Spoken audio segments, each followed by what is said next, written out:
کرتا ہوں میرے مرنے کے بعد 50 غلام میری طرف سے آزاد کر دینا۔ اللہ کے نبی کی بارگاہ میں عمرو بن العاص پہنچے، کہا یا رسول اللہ اگر ہم غلام آزاد کریں تو میرے باپ کو ثواب ملے گا کہ نہیں ملے گا؟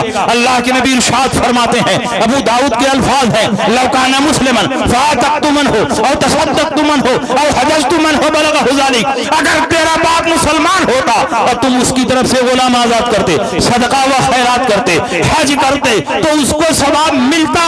نبی نے کیا فرمایا؟ اگر مسلمان ہوتا تو اس کو ثواب ملتا، تیرا باپ تو کافر تھا اس کو ثواب نہیں ملے گا۔ جو کہتے ہیں ثواب نہیں ملتا ہے وہ ٹھیک کہتے ہیں، ان کے مردے ایسے ہی ہیں کہ ان کو ثواب نہ ملے۔ ہمارے مردے نبی کی عشق میں مرے ہیں، نبی کی محبت میں مرے ہیں، نبی کی غلامی کا پٹا اپنے گلے میں ڈال کر گئے ہیں، ان کے سینوں میں ایمان کی روشنی جگمگا رہی ہے۔ جب ہم اپنے مردوں کو ثواب پہنچائیں گے تو ثواب پہنچے گا۔ ثواب پہنچتا بھی ہے اور نہیں بھی پہنچتا ہے، یہ مردے پر ڈیپینڈ کرتا ہے مردہ کیسا ہے۔ مردہ مومن ہو تو ثواب پہنچے گا، مردہ کافر ہو تو ثواب نہیں پہنچے گا۔ نعرہ تکبیر، نعرہ رسالت، علماء اہل سنت، مسلک اعلی حضرت، عرص بھرپور شاہ، نعرہ تکبیر، نعرہ رسالت۔ بہت اچھا حضرت۔ ایک صاحب نے کہا کہ چلیے نفس ایصال ثواب کو ہم نے تسلیم کر لیا، لیکن آپ لوگ جب ایصال ثواب کرتے ہیں، فاتحہ پڑھتے ہیں تو سامنے کھانا رکھ کے بھی فاتحہ پڑھتے ہیں۔ سامنے کھانا رکھنے کا کوئی ثبوت نہیں۔ میں کہتا ہوں تمہارا ثبوت ہو کہ نہ ہو، سامنے کھانا رکھنے کا ثبوت ہے، وہ بھی بخاری کی حدیث میں ہے۔ حضرت انس بن مالک رضی اللہ تعالیٰ عنہ بارگاہ رسالت میں حاضر ہوئے، ان کی والدہ محترمہ حضرت ام سلیم نے نبی کے لیے مالیدہ بنایا، اور آپ لوگ محرم میں مالیدہ بناتے ہیں لیکن سادہ مالیدہ نہیں، حضرت ام سلیم نے جو مالیدہ بنایا اس میں دہی، گھی، کھجور، پنیر اور بہت ساری چیزیں ملا کر شاندار مالیدہ بنایا، اور کہا بیٹے لے جاؤ ذرا چائے روک دیجئے، تقریر ابھی بس ختم ہی ہونے والی ہے۔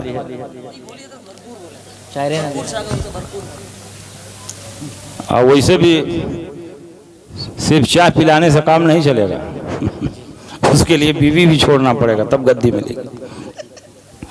ماں سمجھ رہے ہیں کہ نہیں سمجھ رہے؟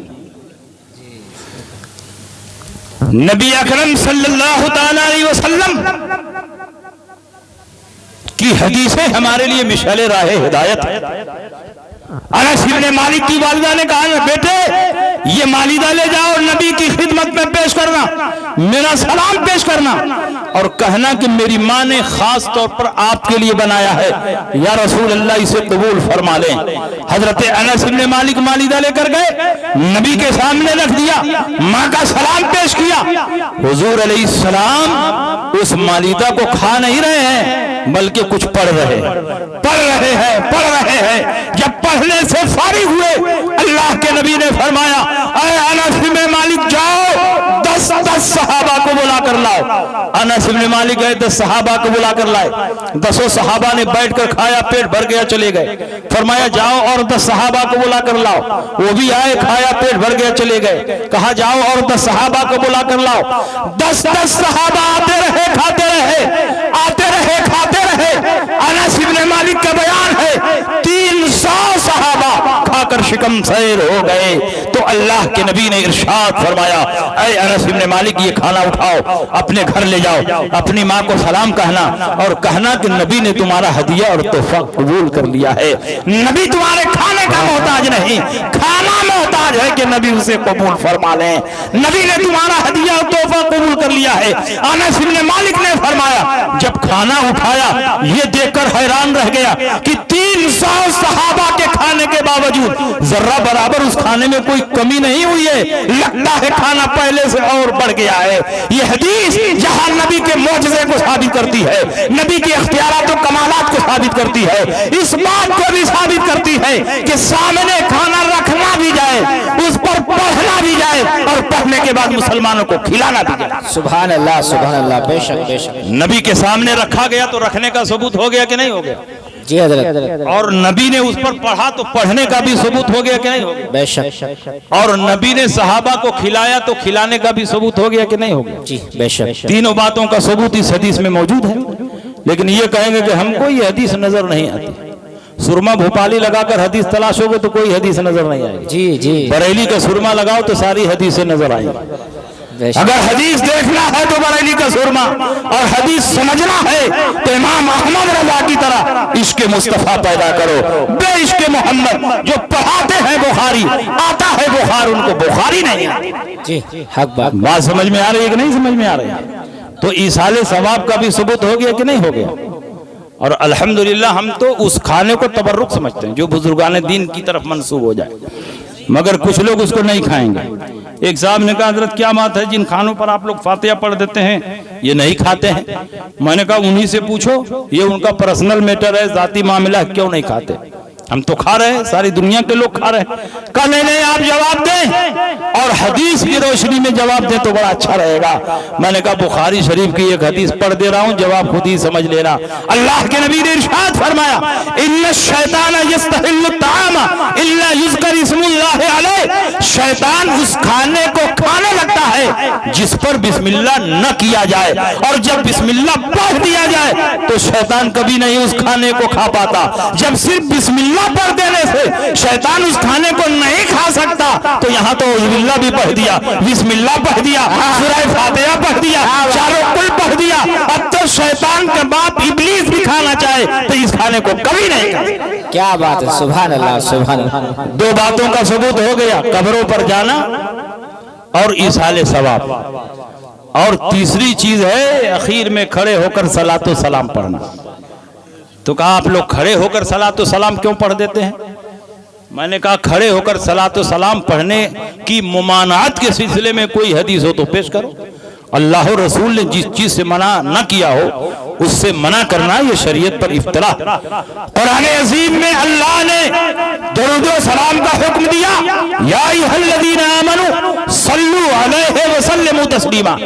اے ایمان والو نبی پر درود پڑھو، نبی پر سلام پڑھو. اللہ نے درود و سلام کا حکم دیا لیکن اللہ نے کوئی قید نہیں ذکر کی. اللہ نے درود و سلام کے الفاظ نہیں بتائے، اللہ نے درود و سلام کے لیے کوئی وقت نہیں متعین کیا. لہذا جس وقت تم سے ہو سکے، جن الفاظ میں ہو سکے، جس طرح ہو سکے، جتنا ہو سکے تم نبی پر درود پڑھو، نبی پر سلام پڑھو. کیونکہ جب اللہ نے مطلق رکھا ہے تو مطلق کا تقاضا ہی یہ ہے کہ جب ہو سکے، جتنا ہو سکے، جس طرح ہو سکے نبی پر درود پڑھو، نبی پر سلام پڑھو. اگر کھڑے ہو کر پڑھنا ناجائز ہوتا تو اللہ تعالیٰ وہی منع فرما دیتا. اے ایمان والو نبی پر درود پڑھو، نبی پر سلام پڑھو، مگر کھڑے ہو کر نہ پڑھنا. اللہ نے منع تو نہیں کیا تو تم کیوں منع کر رہے؟ اور اگر اللہ نے نہیں منع کیا تو کم سے کم رسول پاک ہی منع فرما دیتے. لیکن رسول پاک بھی نہیں منع فرما رہے. اس کو مثال کے ذریعے سمجھو. قرآن میں اللہ نے فرمایا کلوا واشربوا، کھاؤ اور پیو. یہاں بھی حکم مطلق ہے، کھڑے ہو کر کھاؤ کہ بیٹھ کر کھاؤ، کوئی قید نہیں ذکر کی گئی ہے. حکم کو مطلق رکھا گیا ہے، کھاؤ اور پیو. لیکن نبی نے اس میں کنڈیشن ذکر کر دی، نبی نے اس میں قید ذکر کر دی. اللہ نے فرمایا کھاؤ، نبی نے فرمایا بیٹھ کر. اللہ نے فرمایا پیو، نبی نے فرمایا بیٹھ کر. تو اب قانون اسلام قرآن اور حدیث دونوں کو ملا کر بنے گا. کھاؤ تو بیٹھ جاؤ، پیو تو بیٹھ جاؤ. اور جہاں درود و سلام کا حکم دیا گیا وہاں اللہ نے فرمایا نبی پر درود پڑھو، نبی پر سلام پڑھو. یہاں نبی بھی خاموش ہے، نبی بھی نہیں فرما رہے ہیں کہ بیٹھ کر پڑھنا، کھڑے ہو کر نہ پڑھنا. اس کا مطلب یہ ہوا کہ نبی بھی یہی چاہتے ہیں جس طرح تم سے ہو سکے نبی پر درود پڑھو، نبی پر سلام پڑھو. سبحان اللہ سبحان اللہ سبحان اللہ. اگر کھڑے ہو کر پڑھنا ناجائز ہوتا تو یا تو اللہ منع کرتا یا رسول اللہ منع کرتے. اور جس سے نہ اللہ نے منع کیا نہ رسول اللہ نے منع کیا اس سے منع کرنا یہ شریعت پر زیادتی ہے اور افترا ہے. اس لیے مسلمانوں آپ کا مسلک نہایت مضبوط اور مستحکم ہے. اب کوئی سوال کرے کہ نہیں صاحب آپ صاف صاف حدیث سنائیے کہ کھڑے ہو کر صلاۃ و سلام پڑھنا یہ جائز اور درست ہے. حالانکہ دلیل کا مطالبہ تو ہم کو کرنا چاہیے. جو مدعی حرمت ہو، جو حرمت کا دعویٰ کر رہا ہو، دلیل دینا اس کی ذمہ داری ہے. تم کہتے ہو کھڑے ہو کر درود و سلام پڑھنا ناجائز ہے تو تمہارے اوپر دلیل دینا لازم ہے. لیکن آؤ